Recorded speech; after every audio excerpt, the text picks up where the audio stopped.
Jawab dulu. Lukas menyampaikan firman apa yang disampaikan oleh Yesus. Saya ulang, yang menerima firman, yang mendapatkan tugas untuk menyampaikan firman di atas muka bumi zamannya Yesus, itu Yesus atau Lukas? Jawab. Jadi Lukas menyampaikan apa yang sudah diutarakan oleh Yesus. Oke. Dengan kata lain, yang menerima firman dari langit, Yesus kan? Firman dari langit. Ya. Itu nggak ada ceritanya Yesus menerima firman dari langit. Sakit ente. Yesus, Sakit. Yesus Sebentar. mengatakan, dengarkan Bung, saya tidak mau diskusi dengan orang bodoh. يا هدي يا بشير يا طبيبي نبي الله خير الخلق جميعا له أعلى المناسب والمراتب صلاة الله سبحان الله. Bismillahirrahmanirrahim. Assalamualaikum warahmatullahi wabarakatuh. Kaum muslimin yang dirahmati Allah, semoga Allah senantiasa curahkan segala rahmat, segala nikmat yang berkepanjangan dan tiada kamu kunjung dari dunia hingga akhirat lah insyaallah. Dan Allah pun kumpulkan kita para kaum muslimin di bawah naungan arsy Allah serta para nabi beserta para orang-orang yang Allah kasih, Allah sayangi, Allah cinta insyaallah di bawah naungan arsy Allah kelak di mana tiada naungan selain daripada naungannya insyaallah. Amin amin Allahumma amin. Kaum muslimin, pada kesempatan sore hari ini saya akan membahas sebuah video di mana video ini mengisahkan tentang bagaimana Ustadz Kainama ya memberikan informasi ya, memberikan kabar bahasanya ternyata banyak organisasi-organisasi ataupun ormas-ormas yang mendukung Akhizuma ya atas pelaporan yang dilakukan oleh orang-orang kafir terhadap Akhizuma dengan tuduhan membakar kaos, padahal kaos itu kan sudah diberikan. Kalau sudah diberikan itu mau dijadikan apapun terserah ya, kan sudah hak kita, mau kita bakar kah, mau kita jadikan keset atau mau dijadikan jaring ikan pun tidak soal, karena itu sudah hak kita. Nah di sini namun yang menjadi lucu itu ya, pelapornya malah kabur. Yang melaporkan kabur ke Singapura kan lucu ya. Nah itu yang menjadi keanehan. Itulah orang-orang kafir ini memang acap kali membuat lelucon ya, mereka ini macam badut gitu, tidak punya rasa malu. Oke, demikian kaum muslimin videonya. Di mana nih? Ya udah Jawa Barat lah, Jakarta dan Jawa Barat, semua kampus dakwah dan kampus tarbiyah, semua dosen, guru besar, para rektor, para dekan dan juga mahasiswi termasuk para santri, jumlah 846 orang memberikan dukungan untuk para pejuang Islam, terutama kan males saya nih bacanya nih, terutama kok ada terutamanya, terutama Bang Zuma, soalnya saya nggak disebut, malas saya. Kalau tahu begini saya tidak baca ini kertas. Allahu Akbar. Jangan ketawa itu Bang, itu membuat saya jadi makin sedih ya. Ini nanti saya teleponin di dekan ini. Artinya api dekan, diterima di hati masyarakat Indonesia. Dekan nanti saya teleponin nih sebentar. Kenapa nama saya tidak ditulis sih? Sebentar ini pulpen biru. Dilapor dulu Ustadz K, dilapor dulu, baru ditulis nanti. Kok nama saya enggak ada? Belum dilapor soalnya. Ada. Itu kertas baru ya. Tulis tangan itu, bukan diketik. Enggak. Ini ada. Alhamdulillah. Ustadz, tapi bukan perjuangan apa nih Ustadz K. Ya udah enggak apa-apa. APII. Lalu dari ini tarbiyah sudah ya, tarbiyah sudah.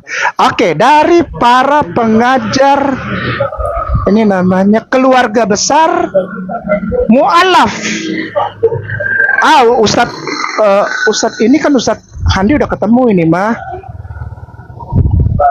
Namanya Paguyuban Mu'alaf Internasional. Udah tahu ya Ustadz Handi ya Bung Handi? Mu'alaf, pengurus Mu'alaf Internasional Jakarta Pusat. Alhamdulillah. Ya Allah. Orang tua, para sepuh, pengajar di Bekasi, dari perkumpulan para dosen dan guru besar pengajar dari Banda Neira, Masya Allah. Banda Neira, Banda Neira. Lalu Tual, Ambon, Allah. Ternate Tidore, yang ada di Bekasi. Keluarga besar Kita Banda orang Neira yang ada di Ternate. Bekasi. Nah, Kita keluarga orang besar Ternate. Banda Neira, iya betul Riva. Keluarga besar Banda Neira, keluarga besar para pengajar dan staf ini Ternate Banda Neira Ternate Tidore yang ada di Bekasi. Oh gitu. Baik semuanya. Lalu ada lagi ini dari Oh, ini yang asik ini. Semua lawyer yang ada di wilayah Pangeran Antasari sampai seluruh Masya Jakarta Allah. Selatan. Subhanallah. Semua lawyer. Dan ini ada tanda tambahnya dalam kurung tanda tambah. Ustadz K tolong disebutkan bahwa lawyernya ada 8 orang yang Kristen, Protestan dan karismatis. Waduh. Alhamdulillah. Dalam kurung Ustadz K tolong disampaikan bahwa lawyer muda di kami, maksudnya di Jakarta Selatan, ada yang 8 orang ini adalah Kristen, Protestan dan karismatis. Ikut mendukung Allahu Akbar. semuanya. Ya, sudahlah. Malas saya banyak banget ini lah. Ya pokoknya semuanya lah. Karena ini yang dukungan saya tidak didukung. Ustadz K tolong sampaikan Ustadz K. Ya maksudnya, jadi Ustadz K tolong sampaikan saja. Tapi Ustadz yang Kenapa? terkenal loh. Ustadz yang terkenal loh. Apa terkenal apa ini di sini cuma tulis Ustadz K tolong sampaikan. Lah kan namanya di situ semua atas nama. Ya saya jadi ke kurir, ini kurir saya. Saya kurir. Oke adikku sayang, demikianlah penyampaian terutama dari kita punya Tuan Guru yang mulia Ustadz Profesor Dr. Bardaka, yang juga kita tahu bersama-sama beliau adalah dari Sulawesi Selatan. Bukan hanya mewakili suara dari Sulawesi Selatan, tapi seluruh Tuan Guru dan para syekh, para mualim, para mudarid, para habibunnah yang ada di Jakarta dan di beberapa kota di Jawa Barat, yaitu mulai dari Bogor, Ciawi, Sukabumi, Cianjur sampai ke Bandung, sampai perbatasan antara Bandung dan Subang. Itu menitipkan salam hormat, termasuk Ustadz Ade Ustadz Zuma kemarin kan sudah ngobrol sama Bunda Hajah Eliana ya. Sudah ya. Beliau juga titip salam. Allahu Titip Akbar. salam buat itu. Salam Lalu balik. ada yang satu kelompok itu kajian Ustadz Ibeng dan juga Ustadz Agus dari Ciomas Bogor.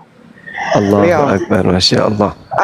Subhanallah. Intinya yang ingin saya sampaikan adalah para syekh, para sepuh kita ini menyatakan bahwa udah jalan aja. Karena apa? Karena sedang dibuka setiap orang yang di hadapan manusia menjadi sasaran tembak, sasaran fitnah, sasaran kebencian, sasaran tombak dan panah dari para munafikun, para kafirun, para pemakan babi kecap, dan para penyembah Tuhan badan satu kepala tiga, seperti yang digambarkan oleh namanya siapa namanya tuh Jeronimo Kosida pada tahun 15. Jeronimo Kosida menggambarkan Tuhan yang begitu. Udah itu aja yang ingin saya sampaikan lah ya. Doakan aku juga di dalam perjalananku.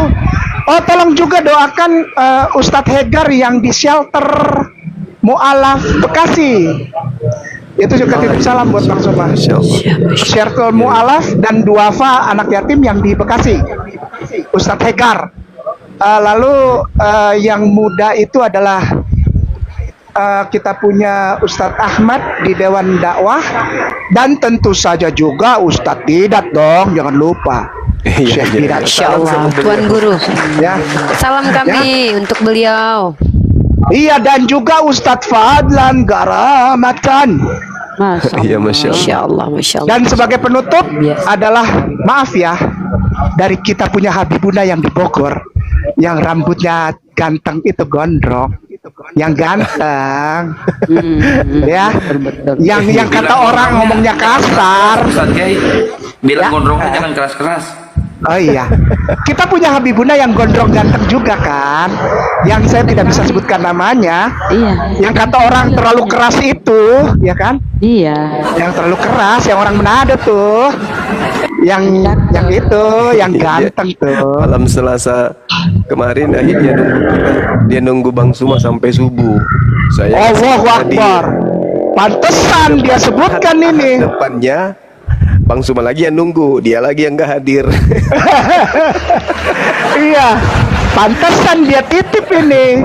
Kita punya panglima perang ini dia titip. Ustaz Kay, coba kau bilang dulu sama saya. Iya, siap ya Habibku sayang, cintaku. Soalnya gue paling takut sama dia ya, biar kata dia badan begitu, tapi gue takut sama dia. Enggak, gue sayang, gue cinta sama beliau. Ya, salam dari beliau juga. Oke, semuanya disayang Allah. Suma, Rifa dan semuanya. Sekarang kita semua orang udah tahu bahwa kita sedang dibukakan Allah. Kita ini menjadi sasaran tembak. Dan setiap umat muslimin atau muslimah yang menjadi sasaran tembak munafikun dan kafirin, itu adalah orang yang sedang berada di rel yang benar. Jangan takutlah tasan. Innallaha ma'ana.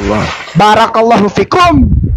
Assalamualaikum warahmatullahi wabarakatuh. Semua sehat, saya Allah. Waalaikumsalam warahmatullahi wabarakatuh. Terima kasih Ustaz. Kayak nama kesayangan Jaga kita. Masya kesehatan. Allah. Jangan sembarang makan ya.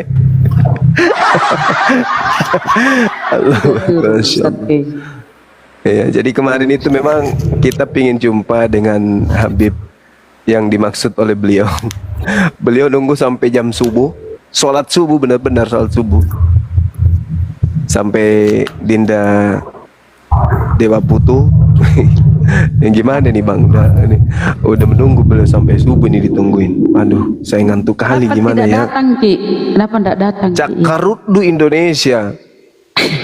Ngantuk Mengantuk, Ki. Pas malam Ahad depannya kita kirim pesan, kami mau datang, Bang Suma dan tim mau datang.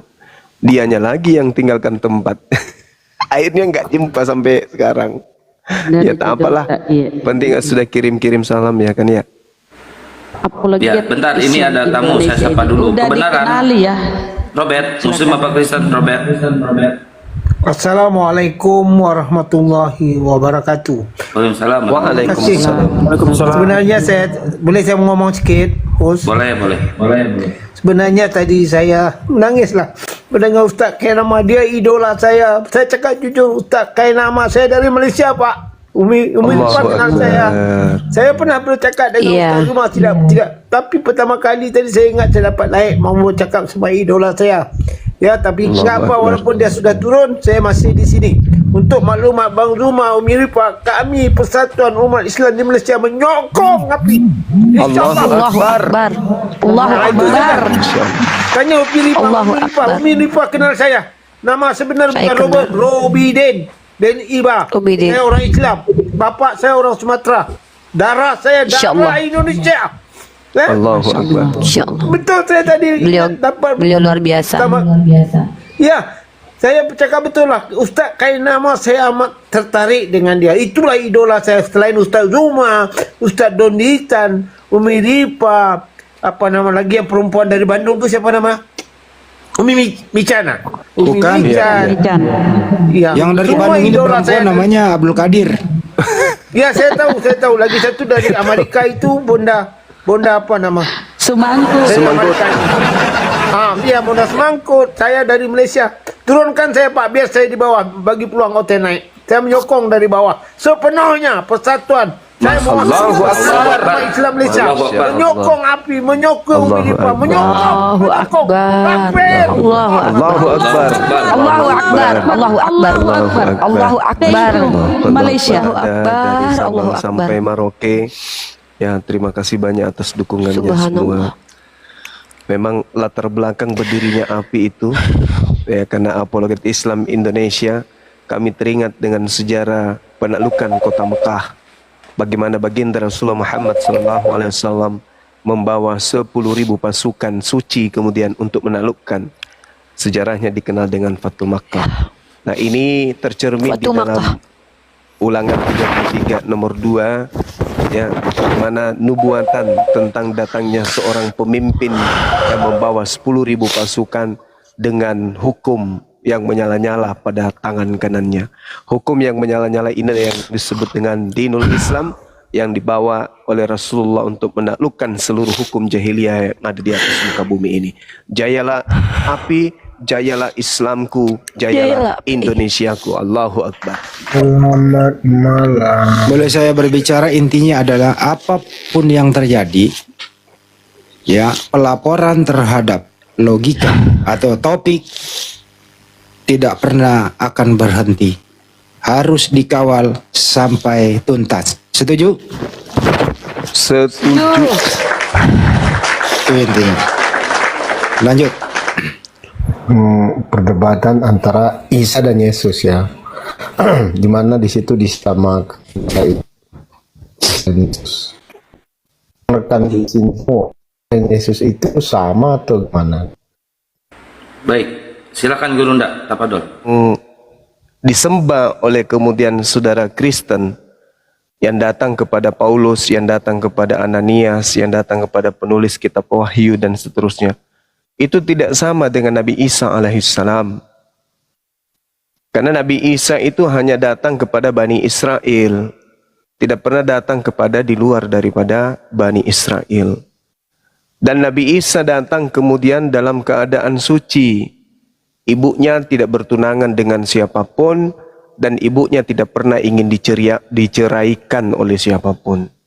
Makanya ketika datang Roh Kudus kemudian kepada ibunya, Roh Kudusnya berkata, Innama ana rasulu rabbiki li'ahabalaki gulaman zakiyah. Sesungguhnya aku hanyalah utusan Tuhanmu untuk menyampaikan anugerah kepadamu seorang anak laki-laki yang suci. Dan kemudian Nabi Isa alaihissalam ini ketika kemudian masih dalam ayunan, beliau menyatakan ini Abdullah atani alkitab wa ja'alani nabiyan. Beliau menegaskan dia adalah seorang nabi. Bahkan dia mengatakan bahwa dia disejahterakan, dilimpahkan kemudian rahmat dan hidayah kepadanya pada saat dia dilahirkan, diwafatkan dan dihidupkan kembali. Nah, sedangkan Yesus adalah makhluk yang belum lahir, dia diceritakan ibunya hampir diceraikan oleh Yusuf, ayahnya, suami ibunya. Terus kemudian Yesus diceritakan lahir di kandang binatang. Dan kemudian Yesus diceritakan ditampar, diludahin, ditelanjangin, ditonjok. Bahkan dia dibunuh, digantung, dan terkutuk pula di atas tiang gantungan. Jadi sama sekali itu bukan Nabi Isa alaihissalam. Jadi kesimpulannya, Nabi Isa ketika datang ke tengah-tengah Bani Israel, dia diselamatkan, diangkat ke langit. Dan menurut Kristen yang disalib kemudian itu adalah namanya Yesus, dan itu adalah orang yang terkutuk. Jadi antara Nabi Isa dan Yesus itu berbeda. Demikian. Ya, kayaknya saya setuju nih dengan saudara Zuma ini. Artinya apa? Ini Isa ini tokoh yang lain selain dari Yesus, ya. Jadi kalau Yesus kan jelas itu hidup di abad pertama, dari cerita di Alkitab maupun dari cerita-cerita luar bahwa Yesus itu hidup di abad pertama, sedangkan Isa kan tidak diketahui nih di mana hidup, kapan hidup, ya. Jadi kalau kita tidak samakan kedua tokoh ini, saya sangat setuju gitu loh. Jadi artinya Juma sudah menyadari bahwa Isa dan Yesus adalah dua tokoh yang berbeda. Kalau Yesus jelas di mana hidupnya, kapan hidupnya, dan bagaimana ceritanya itu kan ada. Sedangkan Isa ya kita tidak ketahui ya di mana dia hidup dan tahun berapa juga hidup, nggak kita ketahui ya. Ya, oke, terima kasih. Oke, baik. Nah, saya hanya ingin mengatakan begini. Bukannya sekarang saya nggak percaya. Dari dulu saya katakan Nabi Isa itu bukan Yesus. Bahkan saya berani mengatakan Yesus itu tokoh fiktif. Berani saya. Ingat, seorang Yahudi mustahil menamai anaknya dengan nama Romawi, Yunani, mustahil. Seorang pribumi ketika dijajah Indonesia, kalau dia tidak berpihak kepada Belanda, mustahil anaknya lahir dinamai nama penjajah, itu mustahil. Nah, itu satu. Coba kerangka berpikirnya dibuka. Kitab saudara itu ditulis jauh setelah sosok Nabi ini terangkat ke langit. Itu dulu. Harus Anda pahami itu dulu. Bahwa cerita-cerita yang dibangun Markus, Matius, Lukas, Yohanes, Paulus, in the gang, itu adalah cerita-cerita yang mereka tulis berdasarkan atas penyelidikan. Siapa objek penyelidikannya? Sosok Nabi yang datang di tengah-tengah Bani Israel. Namanya siapa? Isa. Yesua. Dalam bahasa Arabnya, orang-orang penuturnya menyebutnya Isa. Kenapa muncul Yesus? Karena para wartawan menulis dalam bentuk bahasa Yunani. Pahami itu dulu. Sedangkan Yesus yang Anda maksud itu ketika dia datang mengajar di tengah-tengah Bani Israel, datang mengajar menggunakan bahasa Ibrani, jauh-jauhnya bahasa Aramaik, bukan bahasa Yunani. Artinya Anda hanya mendengarkan cerita-cerita dari wartawan yang mengkaji tentang peristiwa, cerita-cerita yang terjadi simpang siur di tengah-tengah masyarakat pada saat itu. Sedangkan Al-Quran diwahyukan dari yang maha melihat keadaan di abad itu. Meskipun Al-Quran diwahyukan nanti 5.000 tahun ke depan, tapi karena yang mewahyukan itu adalah dia yang maha melihat, pasti benar. Dibandingkan orang yang duduk bersama dengan Yesus, tapi yang diceritakan itu tidak sesuai dengan fakta. Meskipun sesamaan, apatah lagi Bible ini ditulis bukan oleh murid Yesus. Bible ini ditulis, misalnya nih, tak kasih contoh. Markus ditulis tahun 64, Matius ditulis tahun 66, Petrus tahun 65, Yohanes ditulis tahun 40 sampai 140, Lukas ditulis tahun 62, kemudian Wahyu tahun 90 dan seterusnya, Yakobus tahun 47 sampai 48, kemudian Kisah Para Rasul kita tidak tahu kapan ditulis. Jadi kalau Anda berbicara mengenai Isa, oh jelas kami lebih percaya Isa karena yang diutus adalah Nabi Isa. Yesus itu hanya tokoh pengganti dari Nabi kami Isa alaihissalam. Demikian. Dan di sini tadi disebutkan Yesus itu tokoh fiktif, sedangkan Yesus itu jelas ya, jelas sekali kapan hidup, di mana hidup. Tetapi Isa itu kan nggak kita ketahui dari sisi mana. Artinya Isa itu kapan hidup, di mana hidup, nggak ada keterangan. Jadi ini narasi berpikir yang dasar berpikir yang agak gimana ya, agak ya menurut saya sih kurang tepat kalau menarasikan Yesus itu adalah tokoh fiktif, sedangkan Anda sendiri nggak bisa membuktikan. Dari mana Anda tahu Isa hidup di abad pertama atau seterusnya gitu loh. Jadi cerita Isa hanya ada di dalam Al-Quran Anda, sedangkan kalau di dalam fakta sejarahnya itu tidak bisa kita temukan cerita tentang Isa Al-Masih selain di dalam Al-Quran sendiri. Itu jadi kalau Anda mengatakan fiktif ya itu terserah Anda, tapi dasar berpikir Anda itu nggak ada.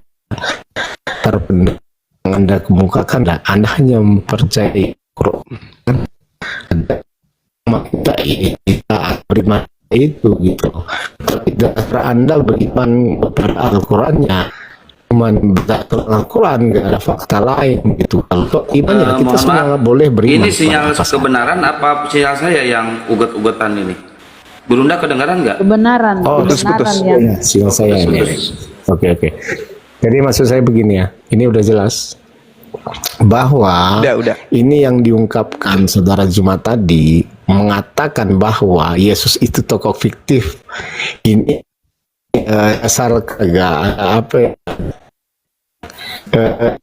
kurang karena Yesus itu kan kita mengetahuan Yesus itu di abad pertama gitu loh. Sedangkan Isa sendiri, waduh ini gimana nih? Lu cari tempat Sedangkan Isa sendiri, Ya, udah aman nih Bang. Sedangkan Isa sendiri hidupnya kita tidak ketahui berdasarkan apa Anda mengatakan dia hidup di abad pertama atau seterusnya gitu. Itu kan hanya di dalam Al-Qur'an gitu loh.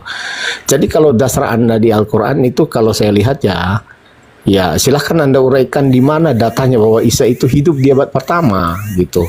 Jadi kalau Isa di dalam Al-Qur'an saya nggak tahu kapan hidupnya, di mana hidupnya, coba Anda jelaskan kalau memang Anda ketahui. Tetapi kalau Yesus jelas ya, bukan hanya dari Alkitab, itu data-data sejarah, catatan sejarawan ada loh.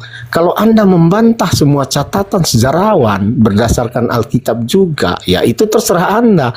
Tapi di sini dasar berpikir Anda nggak ada, mengatakan Yesus itu fiktif gitu loh. Jadi ini jadi agak aneh ini, saudara ya. Ya silakan. Oke, tak ajarin, Bung. Ada 3 kitab. Yang pertama kitabnya orang Kristen, kitab kanonik, surat Paulus, dan yang kedua adalah kitabnya Nabi Musa alaihissalam atau kitabnya Yahudi dan juga Al-Quran. Satu kitab,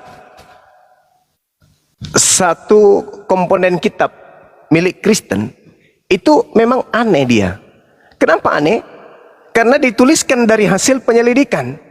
Karena dia hasil penyelidikan, hasil olahan manusia, maka di situ diuraikan ini sekian begini bogono, meskipun itu hanya sesuatu pemberitaan yang tidak bisa dibuktikan. Sedangkan yang disifati Torah dan Al-Quran itu tidak perlu penyelidikan. Nabi Musa menulis, apakah penyelidikan? Tak. Al-Quran ditulis, apakah penyelidikan? Tidak juga. Tapi Nabi Musa membahas tentang Nabi Adam. Tapi Nabi Musa membahas tentang Nabi Ibrahim.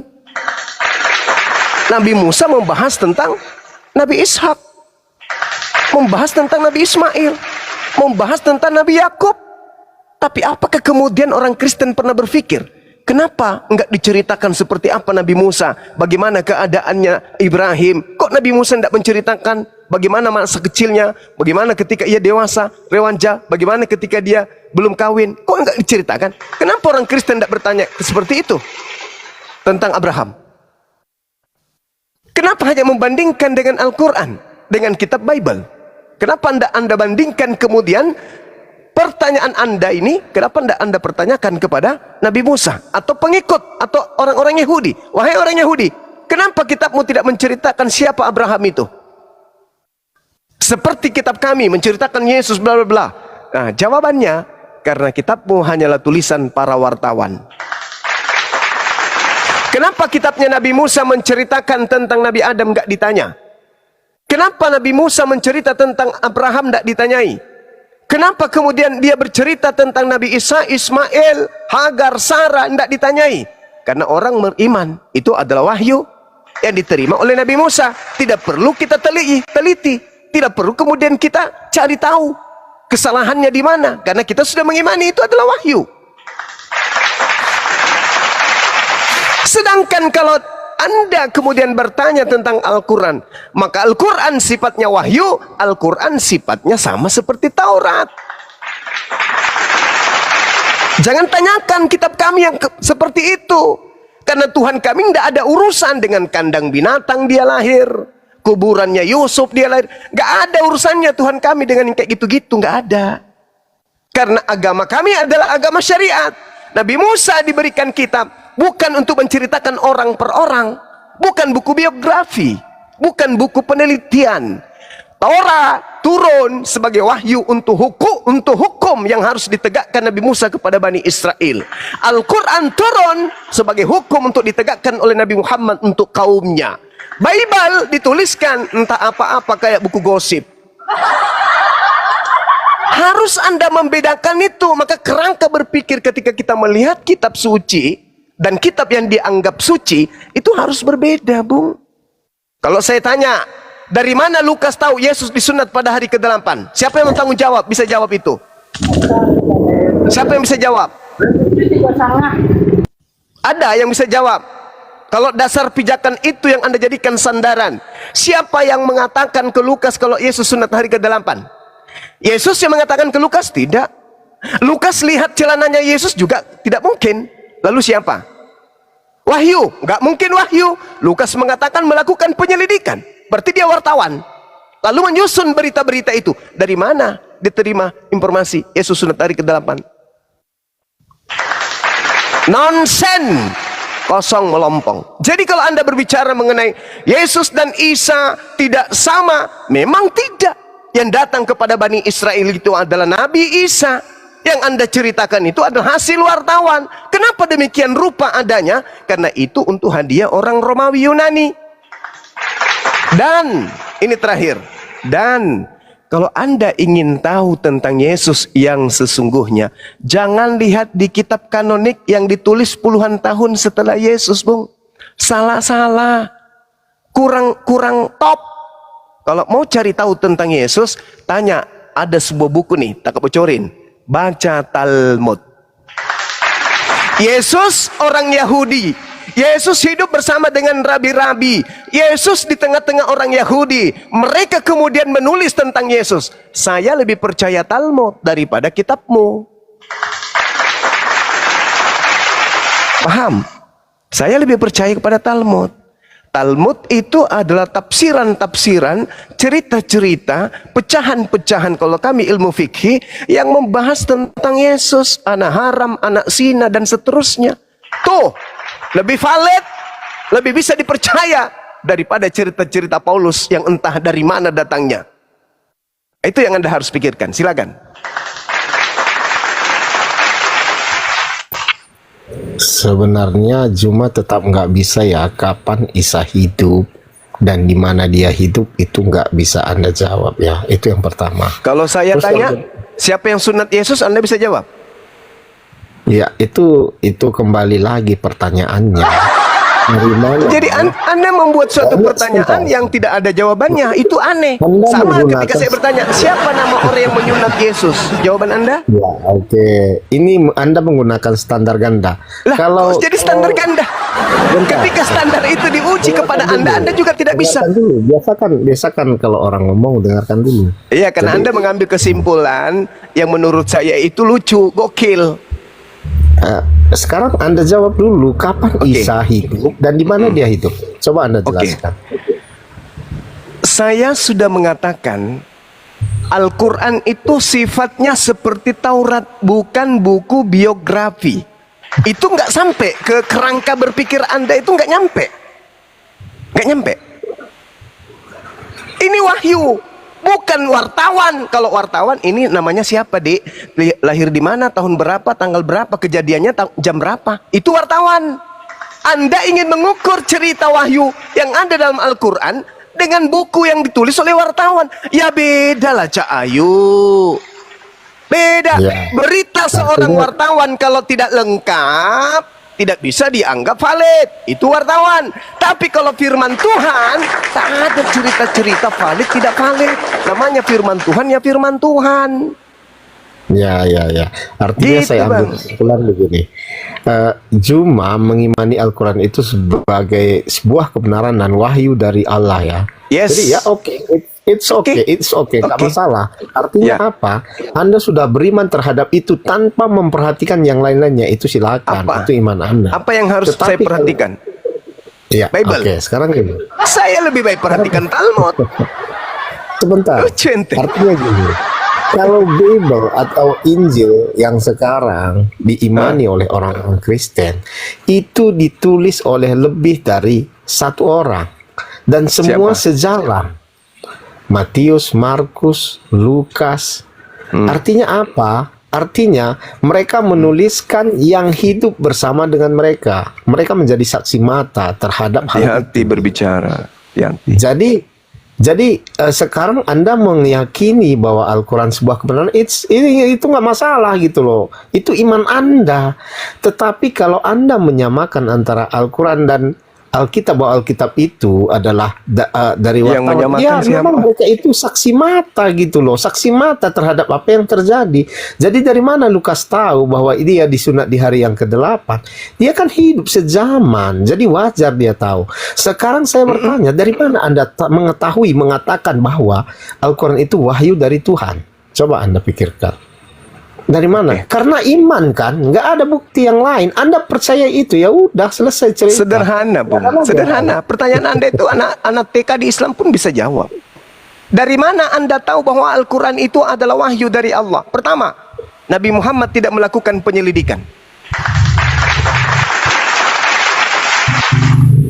Sekarang, ketika Anda mengatakan tulisan Lukas, Bung, yang ada di genggaman Anda itu hanya terjemahan. Terjemahan bisa dikoreksi, terjemahan bisa direvisi. Kenapa? Karena itu bukan firman Tuhan. Firman Tuhan tidak bisa dikoreksi. Firman Tuhan tidak ada jalan untuk direvisi. Itu firman Tuhan. Tidak ada jalan untuk dikoreksi, tidak ada jalan untuk direvisi. Kitab saudara berasal dari koreksi dan revisian. Bagaimana mungkin orang berakal bisa percaya? Tidak mungkin. Mustahile orang berakal mau percaya tulisan yang dikoreksi, tulisan yang direvisi, lalu diimani itu adalah perkataan Tuhan. Satu. Yang kedua, Lukas bukan nabi. Tulisannya sudah pasti bukan firman Tuhan. Lukas nabi? Bukan. Berarti tulisannya bukan firman Tuhan. Kalaupun dia disebut menuliskan sesuatu yang benar, dan itu adalah perkataan Nabi Yesus, maka catatan Lukas itu adalah hadits. Hadits riwayat Lukas. Theophilus yang mulia harus diawali. Aku mendengarkan dari si Fulan menceritakan kepadaku diceritakan kepada si ini diceritakan kepada, dan dia berkata, Theophilus yang mulia. Yang harus berkata di situ Theophilus yang mulia bukan Lukas, tapi yang harus berkata Theophilus yang mulia di situ harus Yesus. Barulah disebut itu adalah hadis sabda Yesus. Karena Yesus mengatakan, aku tidak berkata-kata dari diriku sendiri. Apa yang aku katakan adalah apa yang diperintahkan oleh Tuhan untuk aku katakan dan aku sampaikan. Lukas menulis seenak perut dia. Theophilus yang mulia, banyak orang yang menyusun cerita-cerita yang terjadi di antara kita, maka saya merasa terpanggil untuk menyusunnya kembali. Ini apa? Cerita apa ini yang disusun oleh Lukas? Hadits? Bukan. Apalagi firman Tuhan. Jadi jangan pernah menilai Al-Quran dengan surat kabar. Jangan. Kalaupun dia hadits, mana buktinya? Yesus bersabda di situ. Theophilus yang mulia, mana sabda Yesus? Tak ada. Itu tulisan Lukas. Lukas bukan seorang nabi, Bapak. Bukan. Berarti catatannya hanya catatan karya ilmiah. Itu pun kalau ilmiah. Lah kalau tidak, berarti karangan bebas. Yang menceritakan tentang kejadian yang terjadi kepada Nabi Isa dan juga kaumnya Bani Israel dan kitabnya Injil. Coba lihat cerita-cerita yang ada di kitab saudara. Serpihan-serpihan cerita yang terkait dengan sosok Nabi yang datang kepada Bani Israel. Sedangkan Nabi itu apa katanya di dalam Al-Quran? In kuntu qultuh faqad alimta ta'alamu ma fi nafsi wa la a'lamu ma fi nafsi innaka anta allamul ghuyub. Apa kata Nabi Isa? Jika aku pernah mengatakan, tentulah engkau telah mengetahuinya. Engkau mengetahui. In kuntu qultuh faqad alimta. Engkau pasti mengetahui. Engkau mengetahui apa yang ada pada diriku, dan aku tidak mengetahui apa yang ada pada dirimu, ya Tuhan. Sungguh engkau lah yang mengetahui segala yang gaib. Tuhan yang maha gaib, yang maha tahu tentang kejadian itu, berfirman kepada Nabi Muhammad, ya Muhammad, Nabiku Isa ketika datang kepada Bani Israel ditolak. Muncul orang-orang zalim, kemudian menulis buku dengan tangannya sendiri, menceritakan tentang nabiku. Tetapi itu hanya angan-angan dan duga-menduga mereka saja. Fawailul lilladzina yaktubuna al-kitaba bi aydihim thumma yaquluna hadza min indillah. Dia berkata ini dari Allah, padahal itu adalah karangan mereka sendiri. Itu yang terjadi terhadap kitabmu. Jangan surat kabar ini kau pakai menilai wahyu Allah, jangan. Enggak sepadan. Kitabmu dibandingkan dengan hadits pun itu tak sepadan. Kalau dia harus masuk ke dalam ilmu sanad, kitabmu itu mohon maaf, kitabmu itu hadits maudhu. Apa hadis maudhu itu? Hadis palsu. Kenapa hadis palsu? Karena Yesus tidak pernah berkata kepada penulis. Tidak ada penulis menuliskan tangga sanad, tangga berita. Yesus berkata kepada Yohanes, Yohanes berkata kepada kepada Andreas, Andreas bicara kepada Yakobus, Yakobus menyampaikan kemudian kepada Yudas, Yudas lalu menyatakan kepada Lukas, dan Lukas kemudian menulis. Informasi dari mana? Harus jelas tangga sanadnya dari Yesus, baru disebut sahih. Tapi faktanya ada? Enggak, kosong, gelap. Ngeri bang, ngeri. Silakan.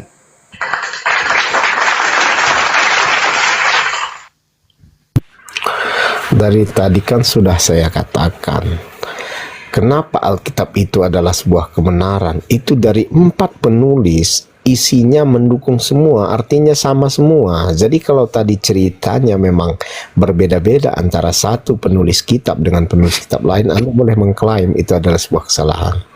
Tetapi begini, Anda tadi mengatakan meyakini bahwa Al-Quran itu adalah wahyu dari Tuhan. Itu hak Anda. Ya, kalau Anda beriman terhadap itu adalah hak Anda sepenuhnya gitu loh. Jadi kalau hari ini saya membuat kitab dan ada yang meyakini saya sebagai seorang nabi, juga itu hak-hak orang lain gitu loh. Tetapi kalau saya di sini menampilkan Alkitab, Alkitab itu kan sejalan dengan histori dan saksinya lebih dari 1 orang. Dan itu jelas kapan dan dia masih bersinggungan dengan yang ada di dunia ini. Artinya apa? Ketika Yesus diceritakan di dalam, itu juga diceritakan tentang Herodes dan ceritakan tentang yang lainnya yang ada di dalam dunia. Jadi verifikasi Alkitab itu sangat gampang, bahwa dia sejalan dengan histori, dan saya meyakini adalah sebuah kebenaran. Tetapi sekarang berbalik ke Anda, apa dasar Anda meyakini Al-Quran itu wahyu? Anda hanya mengatakan itu wahyu kepada Nabi, itu iman Anda gitu loh. Dan kalau soal iman dibawa-bawa di sini, ya itu sudah selesai, nggak ada yang perlu diperdebatkan lagi. Karena kalau Anda beriman kepada apapun itu hak Anda, tetapi kalau saya ya beriman itu berakal dulu. Jadi kalau hanya 1 orang saksi, kalau saya nggak bisa mempercayai itu gitu loh.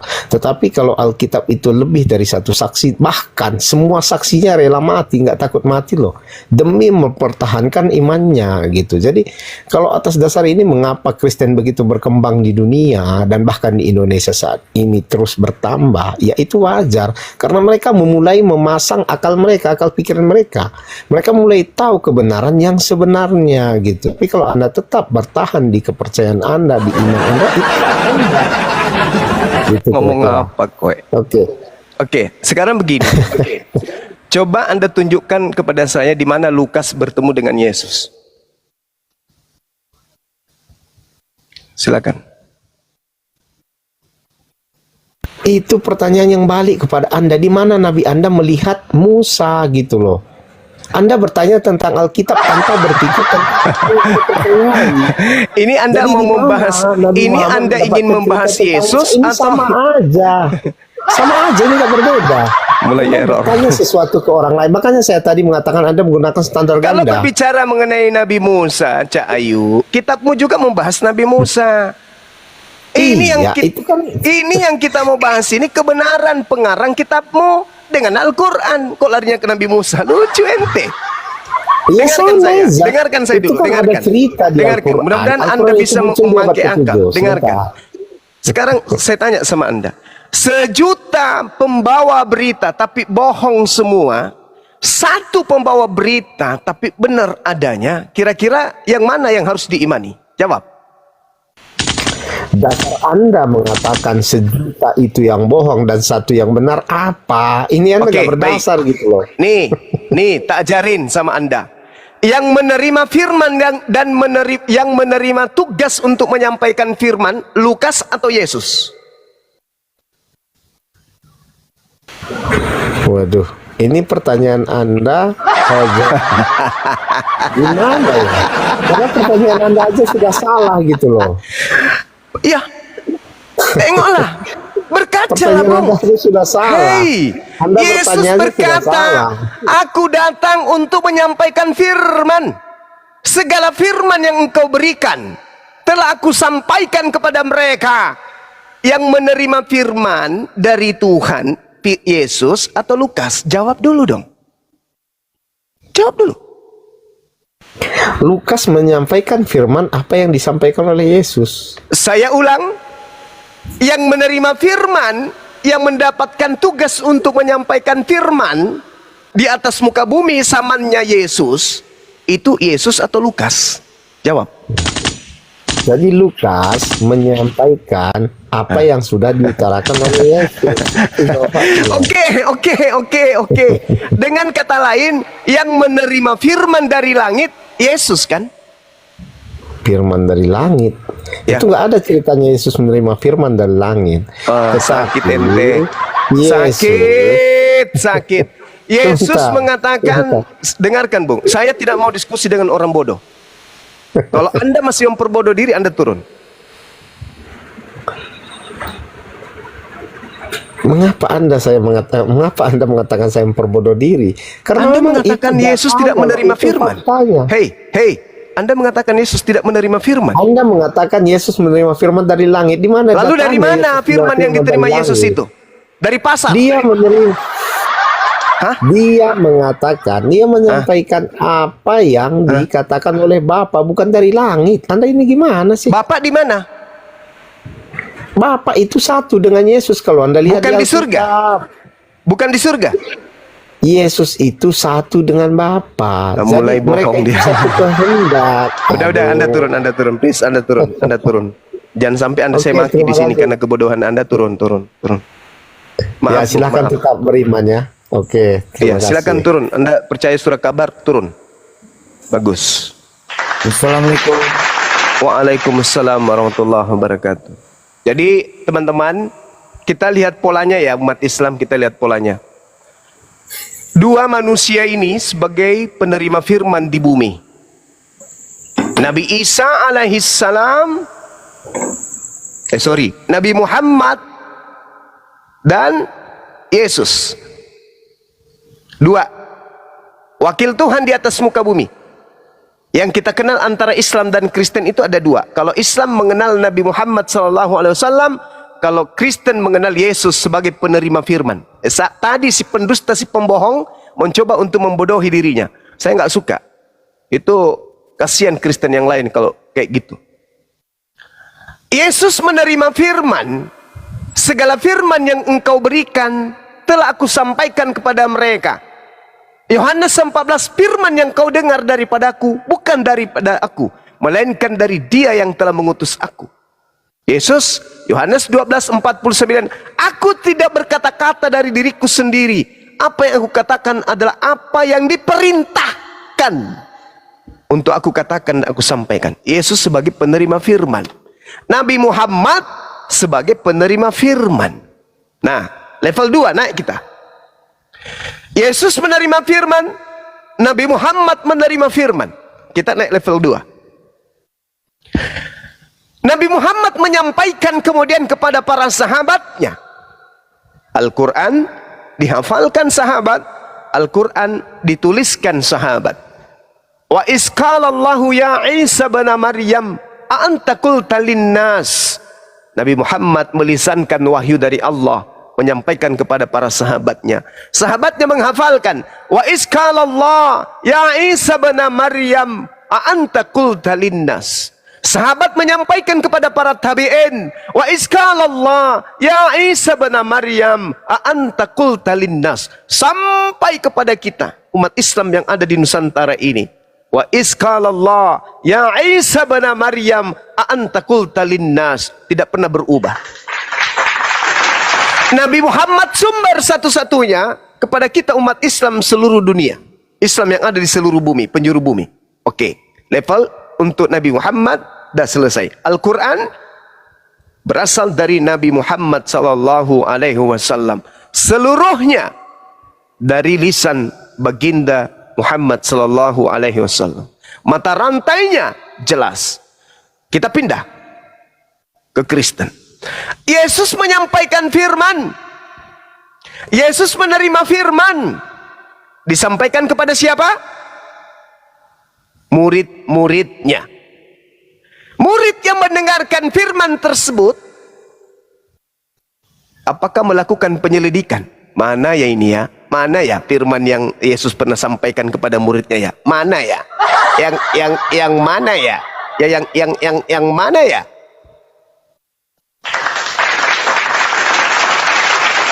Yesus menyampaikan firman.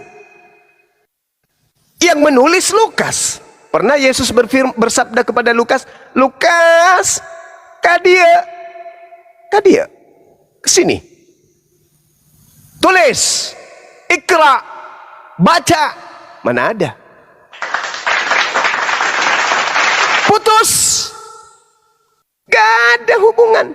Gak ada. Cuma diberitakan, mendengarkan dari saksi-saksi, gembala-gembala yang banyak di padang. Mana ada? Siapa nama saksinya? Nggak ada. Gelap. Segelap-gelapnya.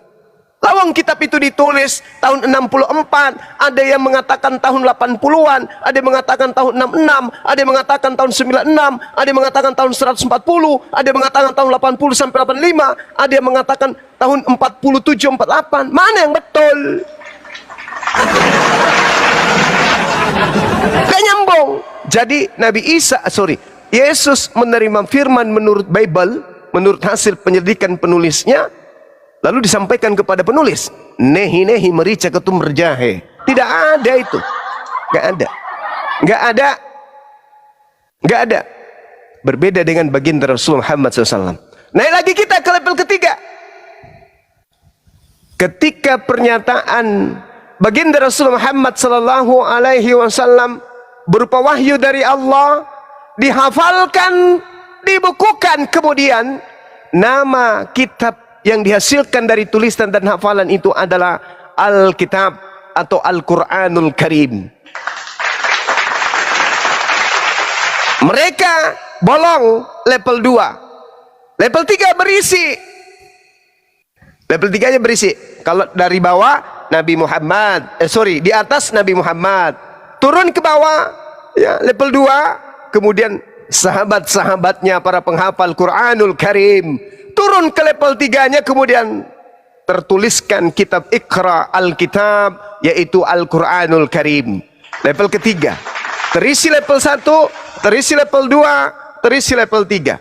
Nah sekarang mari kita ke level Kristen. Yesus level 1. Level 2, osong, tidak ada huruf K-nya, osong. Level 2 kosong. Level 3, wah berisi coy. Ada Lukas, ada Markus, ada buku Yohanes, ada buku Roma, ada buku Galatia, ada buku Filipi, ada buku Efesus. Berisi level 3. Hebat kali. Berisi level 2 kosong. Tak ada penghubung. Turun kembali ke Islam. Kita ke Islam lagi. Nabi Muhammad. Level 2 sahabat. Level 3 Al-Quran. Level 4 Al-Quran. Level 5 Al-Quran. Level 7 Al-Quran. Sampai kiamat tetap Al-Quranul Karim. Inna nahnu nazzalna zikra wa inna lahu lahafizun. Subhanallah. Kita pindah ke sebelah Kristen. Level 1 Yesus. Level 2 kosong. Level 3 Lukas, kitab Markus dan seterusnya. Level keempat terjemahan Lukas. Level kelima terjemahan.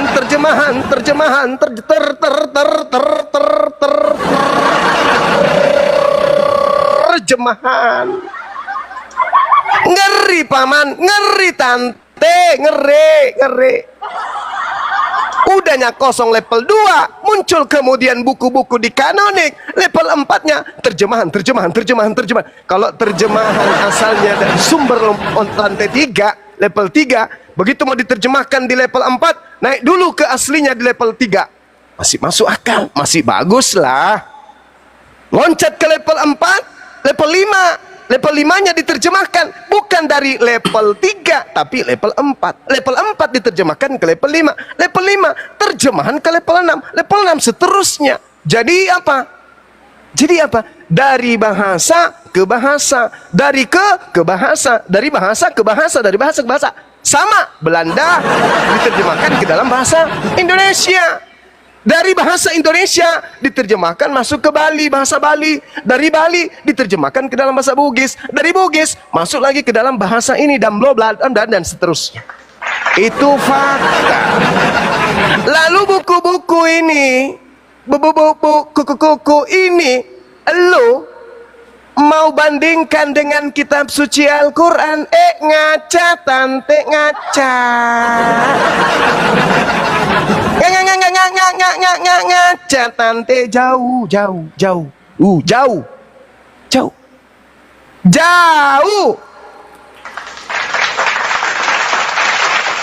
Gak bisa ente bandingkan. Makanya para ilmuwan, para pakar pencari Tuhan, begitu mereka belajar tentang ayat suci Al-Quran, asyhadu an la ilaha illallah wa asyhadu anna Muhammadar Rasulullah, itu endingnya. Jangan jauh-jauh deh, kita jangan jauh-jauh. Gak usah jauh-jauh. Bagaimana seorang pendeta Yahya Waloni? Bagaimana seorang Donditan? Bagaimana kemudian Umar siapa namanya itu? Al-Katiri atau siapa itu? Kemudian bagaimana dengan Andre? Siapa lagi yang mu'alaf kita? Bagaimana dengan yang mu'alaf kita yang di apologet itu? Dinda Nora. Siapa lagi? Ayo sebut mu'alaf kita. Erik Mu'alaf. Erik Mu'alaf. Siapa lagi? Felix Xiao. Siapa lagi? Ayo sebut. Agustan. Siapa lagi? Sebut. Menahem Ali. Ayo. Faruk. Natalia. Kainama. Stanley. Bunda Hesti. Siapa lagi? Dito. Andreas. Bunda Rahma. Ferry Said. Bunda Rahma semuanya sampai ke Islam. Karena apa? Karena mengkaji Al-Quran. Hebat kalian suci Al-Quran ini. Sementara belum ada orang murtad karena belajar Quran, belum. Kenapa kamu murtad? Karena saya belajar Al-Quran. Gigimu geriting, mana bisa. Belum ada orang murtad karena belajar Quran, belum. Tunjukkan satu manusia di dunia ini yang murtad karena belajar Quran. Hadapkan ke saya. Siapa yang belajar Quran lalu murtad? Tak ada. Te aya. Indek nara nehi dek gaga tena.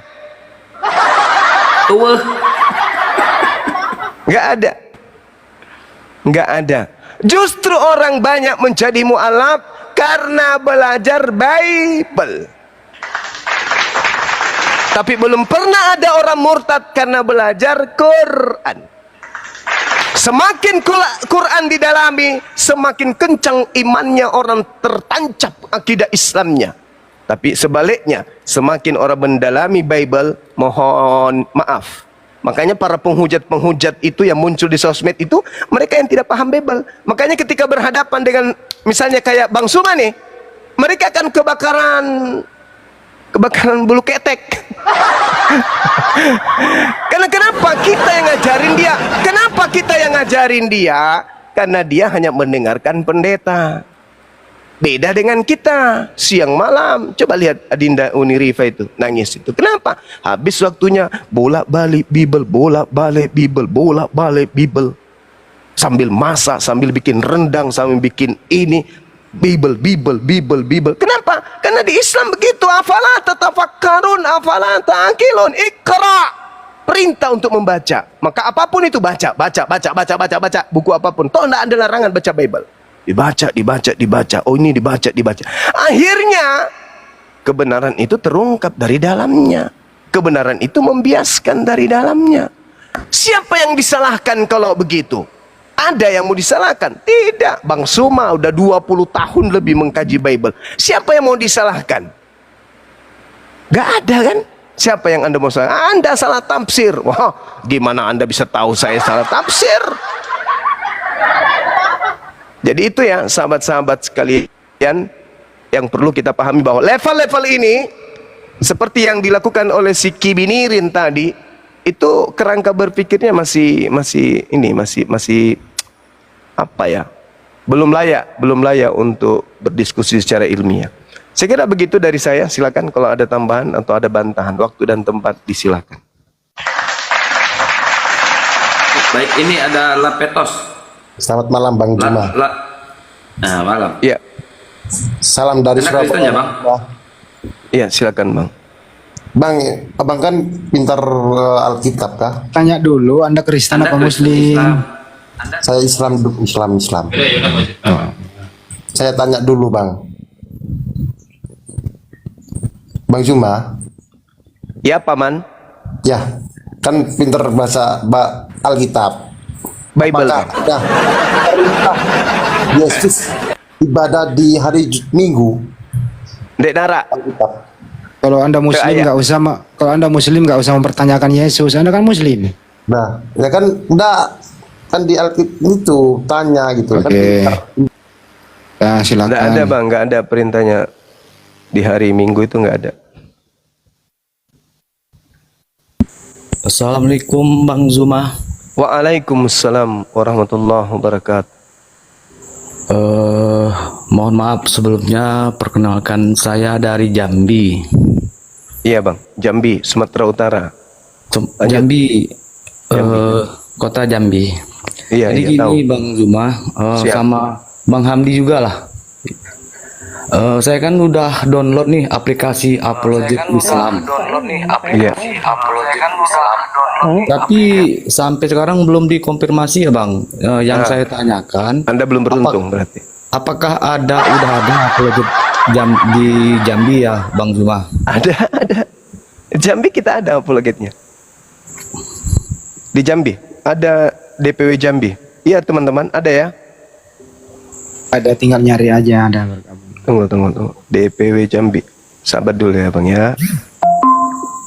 DPW Jabotabek, Riau, Jatim, Jateng, Sumut, Lampung, Sulawesi Selatan, Sumbar, Kepulauan Riau, Sultra Tenggara, Jabar. Jambi ada, Jambi.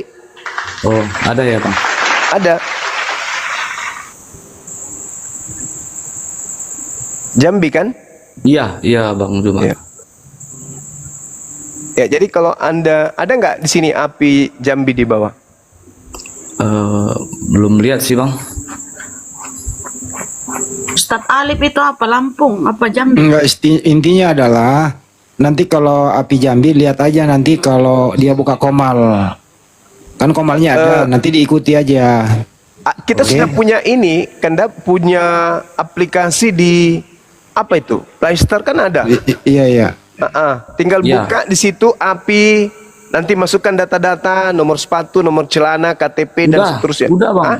udah daftar semua, sudah di Sudah ada posting. aplikasinya di HP. Udah didaftar, udah sesuai petunjuknya di situ kan Bang. Nama lengkap, KTP, sampai posting KTP juga Bang. Oh gitu. Nanti kalau masuk ke sana, itu apa jawabannya kemudian? Di situ kemarin bahasanya tunggu konfirmasi lebih lanjut gitu katanya Bang. Dinda Kores monitor nggak ini?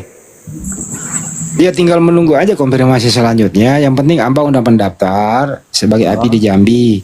Selanjutnya bergabunglah nanti di Komal Api Jambi. Iya, itu kayaknya aja. sementara itu ya Bang Andi ya. Iya, betul. Sementara di Pila ini Jambi, ini Lampung, ini Sumut, ini Jateng dan seterusnya. Kayaknya gitu deh. Nanti coba saya koordinasi juga dengan ketua.